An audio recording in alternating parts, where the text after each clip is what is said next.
कैसे हैं आप लोग। तो स्टूडेंट्स आज हमारा उसी चैप्टर का दूसरा टॉपिक है।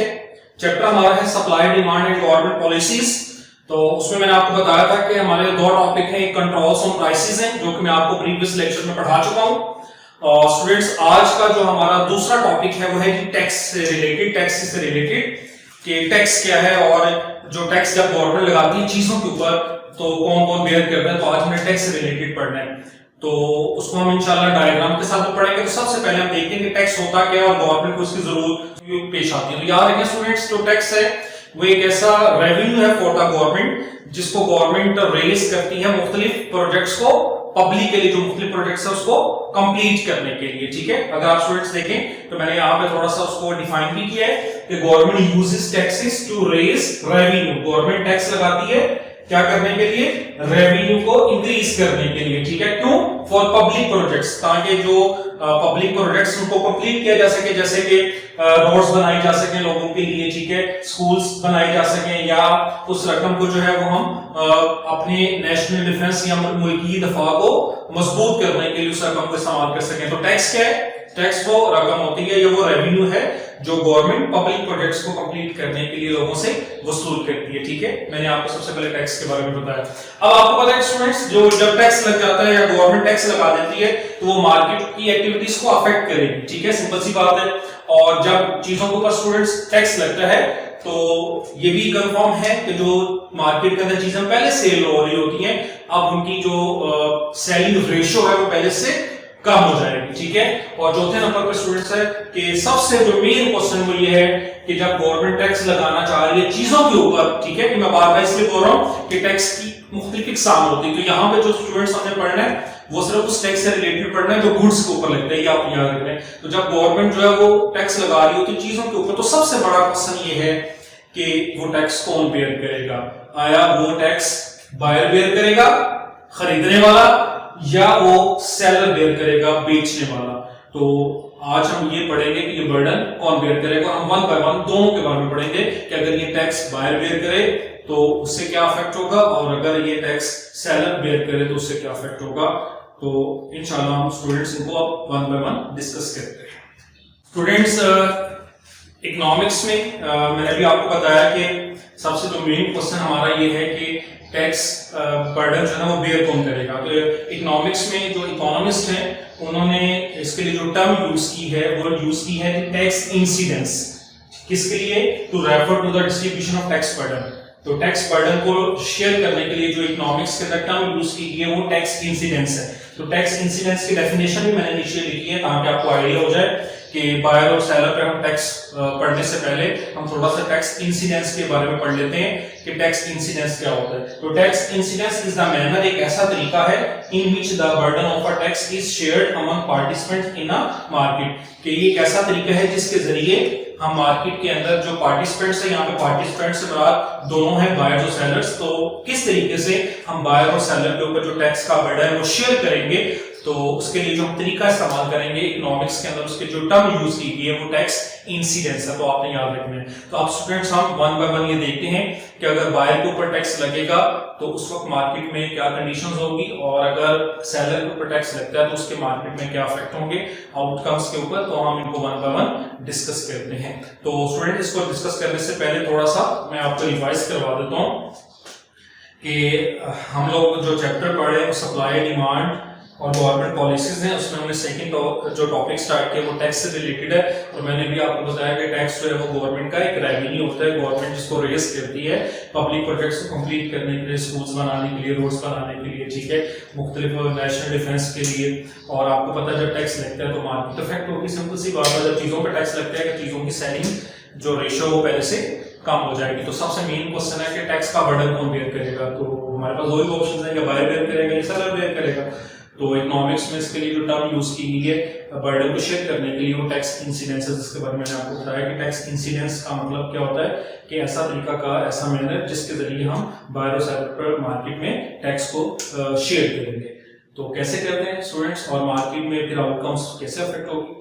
तो वन बाय वन पढ़ते हैं। तो सबसे पहले हम डिस्कस करते हैं कि अगर बायर के ऊपर टैक्स लगाएं हम, ठीक है, यानी अगर हम चीजों के ऊपर टैक्स लगाएं और उसका बर्डन बायर बेयर करे तो मार्केट में आउटकम्स पर क्या इफेक्ट पड़ेंगे। तो अब मैं आपको इसको डायग्राम के साथ दिखाऊंगा।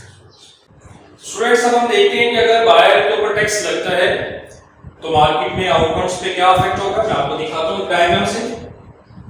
स्टूडेंट्स आप इसको ध्यान से समझ लें।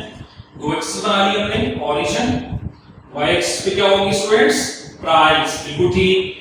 x एक्सिस पे हम क्या बनाते हैं, क्वांटिटी। स्टूडेंट्स सबसे पहले हम एक जनरल इक्विलिब्रियम कैलकुलेट करते हैं जो कि बिफोर टैक्स है, टैक्स से पहले का इक्विलिब्रियम।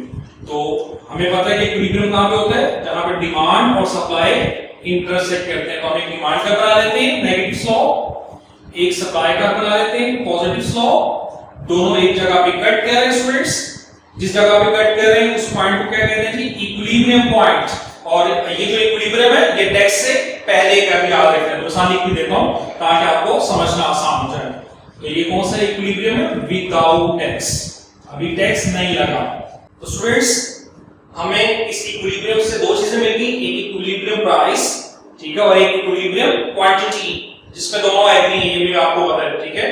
तो मैं अज्यूम कर लेता हूं कोई भी प्राइस, मैं अज्यूम कर लेता हूं कि जी मार्केट में इक्विलिब्रियम प्राइस है 3 रुपीस, ठीक है, और इक्विलिब्रियम क्वांटिटी है फॉर एग्जांपल स्टूडेंट्स 100।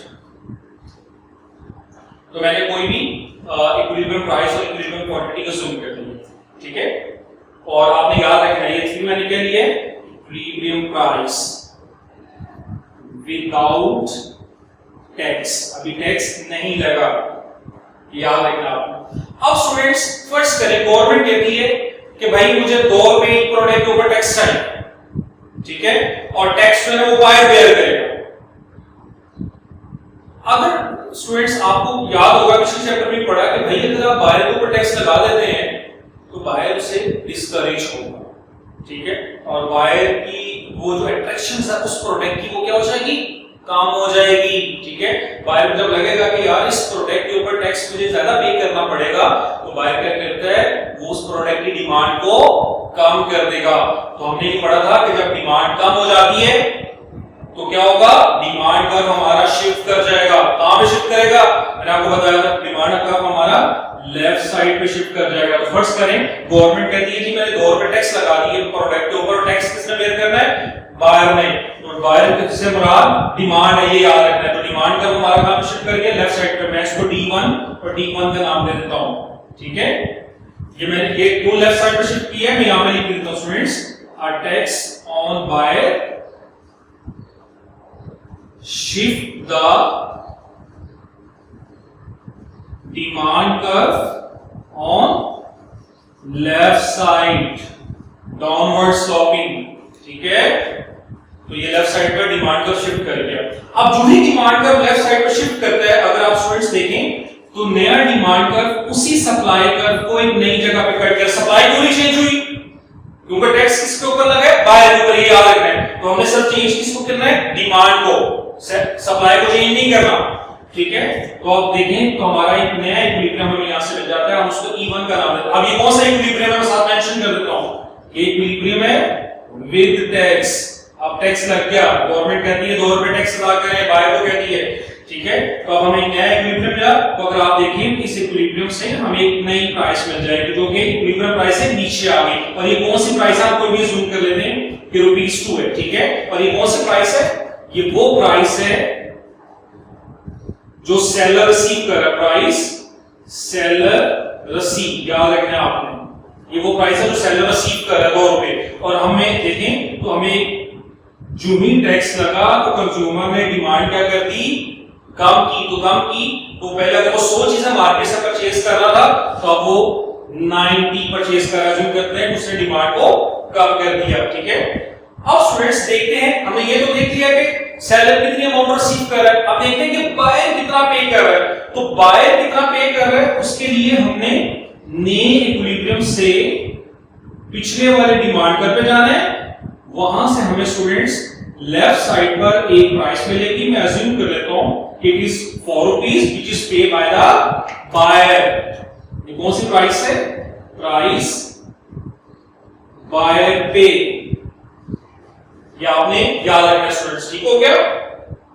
अब देखिए स्टूडेंट्स, जब टैक्स लगा तो सेलर कितनी अमाउंट रिसीव कर रहा है, 2 रुपए, ठीक है, और बायर कितनी अमाउंट पे कर रहा है, 4 रुपए, तो दोनों का डिफरेंस कितने का आ गया, ₹2।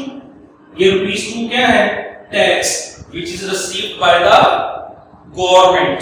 ठीक हो गया स्टूडेंट्स। तो मैंने इसके अंदर आपको क्या समझाया है स्टूडेंट्स कि अगर गवर्नमेंट ये डिसाइड करती है कि हमने टैक्स बायर के ऊपर लगाना है तो उससे क्या होगा, बायर डिस्करेज होगा और बायर उस प्रोडक्ट को परचेज करना पहले से कम कर देगा। जो भी बायर उस प्रोडक्ट को परचेज करना कम करेगा उसका मतलब क्या होगा, वो जो डिमांड कर्व है वो हमारा लेफ्ट साइड पर शिफ्ट कर जाएगा। ये हमने प्रीवियस चैप्टर में भी पढ़ा था कि जब डिमांड डिक्रीज होती है तो डिमांड कर्व लेफ्ट साइड पर शिफ्ट कर जाएगा। तो जो ही वो लेफ्ट साइड पर शिफ्ट करेगा तो आप देख रहे हैं कि जो डिमांड है वो पहले से कम हो गई। ठीक है, अगर वो पहले 100 चीज को परचेज कर रहा था तो आप कितनी कर रहे हैं, 90। तो वहां से हमें स्टूडेंट्स एक नया इक्विलिब्रियम मिलेगा, उस इक्विलिब्रियम से हमें वो प्राइस मिलेगी व्हिच इज सेलर रिसीव।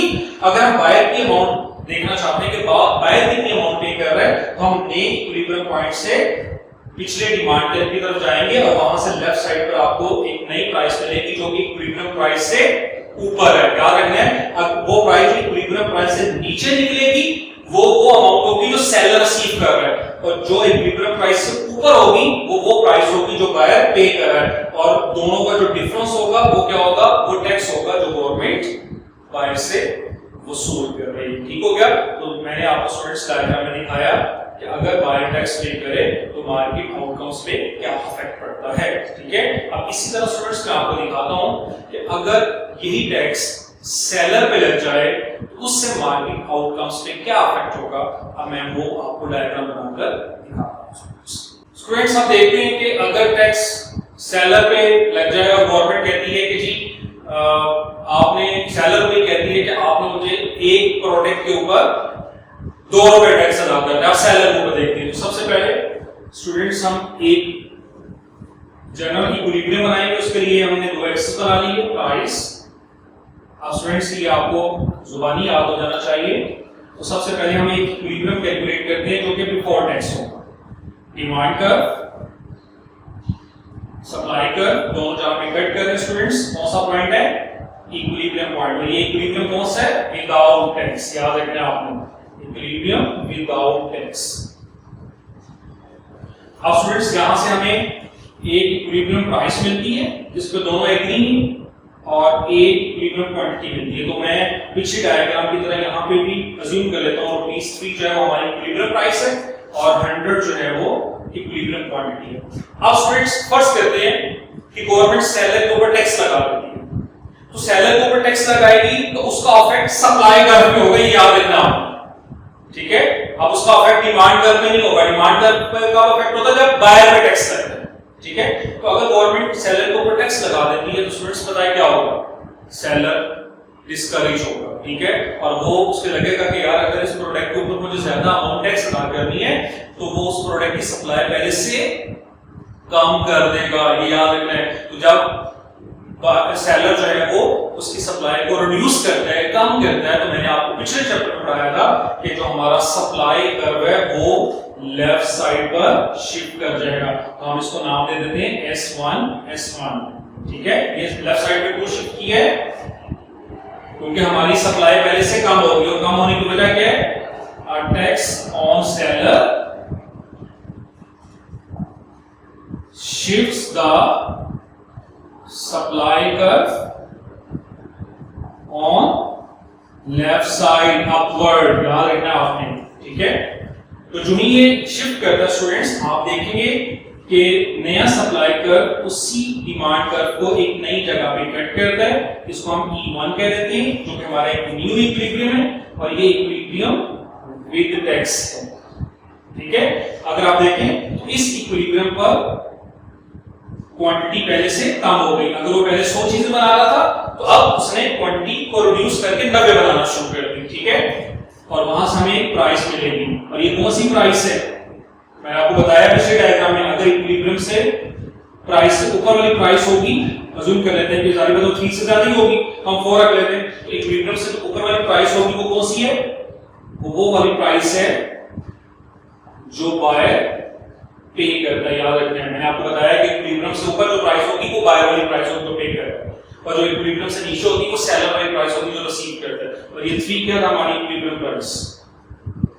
ठीक है, अब अगर हम देखें तो स्टूडेंट्स ये जो नेम वाला इक्विलिब्रियम है ये प्रीवियस सप्लाई कर्व को एक नई जगह पे कट कर रहे हैं, वहां से अगर हम लेफ्ट साइड पर सेलर की अमाउंट निकालना चाहते हैं तो वो फाइंड कर लेते हैं, क्योंकि इक्विलिब्रियम प्राइस नीचे तो 3 से कम होगी, तो हम अज्यूम कर लेते हैं इट इज ₹2। तो ये ₹2 कौन सी है students? Price which seller receive. अब स्टूडेंट्स आप देखें कि सेलर के ऊपर जब टैक्स लगा तो सेलर कितनी अमाउंट रिसीव कर रहा है मार्केट से उस प्रोडक्ट के ऊपर? ₹2, और बायर कितने पे कर रहा है? ₹4। इन दोनों का डिफरेंस कितना है? ₹2 का। ये क्या है? टैक्स। कौन रिसीव कर रहा है? गवर्नमेंट। किसके ऊपर लगाया? सेलर के ऊपर। ठीक हो गया। लेकिन स्टूडेंट्स अब मैं आपको सबसे इंपॉर्टेंट बात बताने लगा हूं। आपने एक चीज दोनों डायग्राम में देखी होगी कि चाहे टैक्स बायर के ऊपर लगे या सेलर के ऊपर लगे, दोनों सूरतों में बायर को हमेशा ज्यादा अमाउंट पे करना पड़ेगी और सेलर को हमेशा कम अमाउंट रिसीव करना पड़ेगी। ये दोनों सूरतों में आपने देखा कि एक जैसे ही अफेक्ट नहीं है। ठीक है, तो एट द एंड मैं आपको इसका कुछ कंक्लूजन भी दिखाता हूं कि जब टैक्स लगा तो उससे मार्केट पे क्या इफेक्ट पड़े, मैं आपको वो बताता हूं। अब स्टूडेंट्स मैं आपको थोड़ा सा दिखाता हूं कि जब टैक्स गवर्नमेंट लगाती है, एट द एंड हम इस क्वेश्चन पे ये देख लेते हैं तो उसके इंपैक्ट क्या होगा। ठीक है, नंबर 1 पे टैक्सेस डिस्करेज मार्केट एक्टिविटी। जो टैक्स है वो मार्केट की एक्टिविटी को डिस्करेज करती है, यानी दोनों की एक्टिविटीज को, बायर की भी और सेलर की भी। ये पहला point. Number 2, when a good is tax the quantity sold is small. मैंने आपको बताया कि जब गवर्नमेंट टैक्स लगाती है तो क्या होगा? जो सेलिंग रेशियो वो पहले से कम हो जाएगी। दूसरा पॉइंट। तीसरा point, buyers and seller share the burden of tax. जो टैक्स का बर्डन है वो किसी एक पे नहीं होगा बल्कि दोनों पे होगा। बायर को भी उसका हिस्सा बर्दाश्त करना पड़ेगा और सेलर को भी उसका कुछ हिस्सा बर्दाश्त करना पड़ेगा। ठीक है, और नंबर 4 जो सबसे इंपॉर्टेंट है, जो पहले भी मैंने आपको बताया, buyers pay more and seller receive less regardless to whom tax is paid. कि मैंने आपको कहा कि जब कोई भी टैक्स अदा करे बायर को हमेशा ज्यादा पे करना पड़ेगा और सेलर को हमेशा कम अमाउंट रिसीव करना पड़ेगी। स्टूडेंट्स आज हमने इस क्वेश्चन के अंदर ये पढ़ा कि टैक्स क्या होता है, उसके बारे में हमने पढ़ा, टैक्स की जरूरत क्यों पेश आती है गवर्नमेंट को, उसके बारे में पढ़ा, और फिर हमने ये पढ़ा कि जो टैक्स है वो अगर बायर और सेलर के ऊपर गवर्नमेंट लगाती है उससे आउटकम्स के ऊपर क्या इफेक्ट्स पड़ते हैं आउटकम्स के ऊपर। तो वो स्टूडेंट्स मैंने आपको डायग्राम से बना के दिखाया, और एंड में हमने ये पढ़ा कि जो टैक्स है वो क्या इंपैक्ट करता है उसके बारे में मैंने आपको बताया। तो स्टूडेंट्स अब ये चैप्टर हमारा एंड हो गया। इंशाल्लाह नेक्स्ट लेक्चर के अंदर मैं आपके साथ एक नया चैप्टर डिस्कस करूंगा। Thank you very much.